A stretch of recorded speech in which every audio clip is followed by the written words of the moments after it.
Hello and welcome students, Gyanjyoti coaching সেন্টারের পক্ষ থেকে তোমাদের সকলকে আরো একবার স্বাগত। আজকে আমার আলোচনার বিষয় হচ্ছে ঐতিহাসিক দৃষ্টিভঙ্গি বা হিস্টোরিক্যাল অ্যাপ্রোচ। কালকে কিন্তু এটার বৈশিষ্ট্য নিয়ে আমি আলোচনা করেছিলাম এবং আজকে ঐতিহাসিক দৃষ্টিভঙ্গির সমালোচনাগুলো নিয়েই কিন্তু আমার আলোচনার বিষয় বা আজকের ক্লাস বলতে পারো। কালকে যখন আমি ঐতিহাসিক দৃষ্টিভঙ্গি নিয়ে আলোচনা করেছিলাম, বলেছিলাম যে সেটা তোমরা পার্ট 1 হিসেবে পাবে সেই ভিডিওটা, এবং পরের দিনে মানে আজকে যে ভিডিওটা পাবে সেটা কিন্তু তোমরা পার্ট 2 হিসেবে পাবে। চলো কথা না বাড়িয়ে আজকের আলোচনায় একেবারে আমরা চলে আসি। দেখো, সবার প্রথমে পয়েন্ট রয়েছে নির্ভরযোগ্য তথ্যের সন্ধান পাওয়া কঠিন। ঠিক আছে, কারণ বলা হচ্ছে যে ঐতিহাসিক দৃষ্টিভঙ্গির যে তথ্যগুলো রয়েছে তার সংগ্রহের কিন্তু সমস্যা রয়েছে।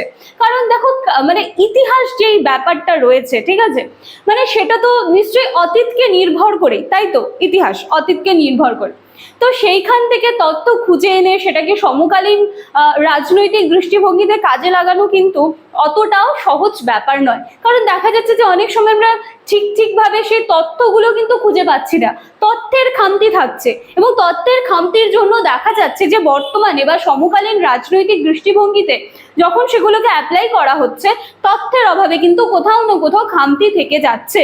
যার জন্য এখানে বলা হয়েছে যে নির্ভরযোগ্য তথ্যের সন্ধান পাওয়া কিন্তু কঠিন। এরপর রয়েছে রাজনৈতিক কার্যাবলীর সম্পূর্ণ পরিচয়। এখানে বলা হয়েছে যে ঐতিহাসিক দৃষ্টিভঙ্গি থেকে রাজনৈতিক কার্যাবলীর সম্পূর্ণ পরিচয় পাওয়া যায় না। ঠিক আছে, সম্পূর্ণ পরিচয় পাওয়া যায় না, বলছে যে রাজনৈতিক কার্যাবলীর সম্পূর্ণ পরিচয় পাওয়া যায়। তাহলে কোন দৃষ্টিভঙ্গির উপরে তৈরি হয়েছে এটা?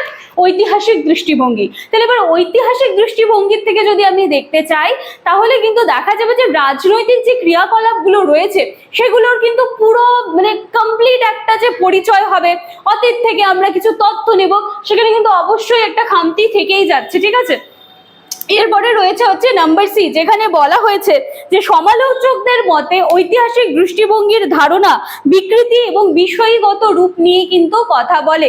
ঠিক আছে, দেখো, যখন কোনো একটা বিষয় নিয়ে চর্চা হয় তখন কিন্তু সেটা সমালোচনাও হয়।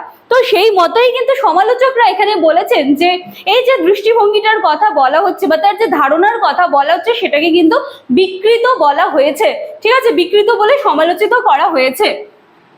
এরপর রয়েছে ডি, অনুসন্ধান পদ্ধতির কাঠামোগত অভাব। তার মানে আমি যেটা বললাম যে পাস্ট থেকে কোনো তথ্য খুঁজে নিয়ে আসতে হচ্ছে, তো দেখা যাচ্ছে যে অনেক মানে অনেক কিছু কারণেই, কালের নিয়মে আমাদের যুগ পাল্টেছে, সমাজ পাল্টেছে, তো সেই পুরনো জিনিসগুলো যখন আমরা খুঁজে আনতে যাব তখন কিন্তু একেবারে সমস্ত জিনিস যেটা যেরকম ছিল সেভাবে সেই তথ্য নিয়ে আসা কিন্তু ততটাও সহজ নয়।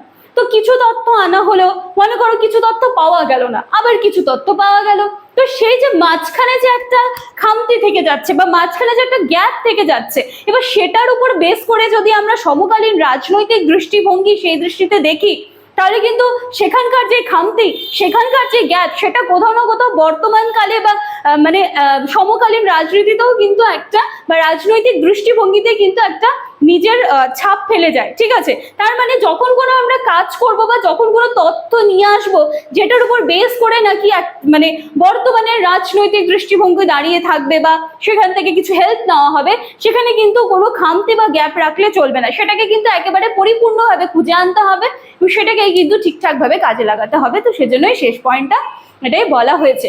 তো এর সাথে সাথে কিন্তু ঐতিহাসিক দৃষ্টিভঙ্গির যে সমালোচনাগুলো রয়েছে এটা কিন্তু তোমাদের শেষ হয়ে যাচ্ছে এবং এটা কিন্তু আজকে তোমরা পার্ট 2 ক্লাস হিসাবে পাবে। ক্লাসটি শেষ করার আগে আমি একটু বলে নিতে চাই, তোমরা যারা আমাদের জ্ঞানজ্যোতি কোচিং সেন্টারের সাথে যুক্ত হতে চাইছো তোমাদের সকলকে ওয়েলকাম। আমাদের সাথে সরাসরি যুক্ত হতে চাইলে তোমাদেরকে কর্নারে দেওয়া 2টি নাম্বারের মধ্যে যে কোনো একটি নাম্বারে কিন্তু কল করে নিতে হবে। আমরা ভীষণ মানে অল্প মূল্যের বিনিময়ে কিন্তু তোমাদেরকে যেই শিক্ষাটা রয়েছে সেটা কিন্তু দেওয়ার চেষ্টা সবসময় করে আসছি, করতে থাকবো।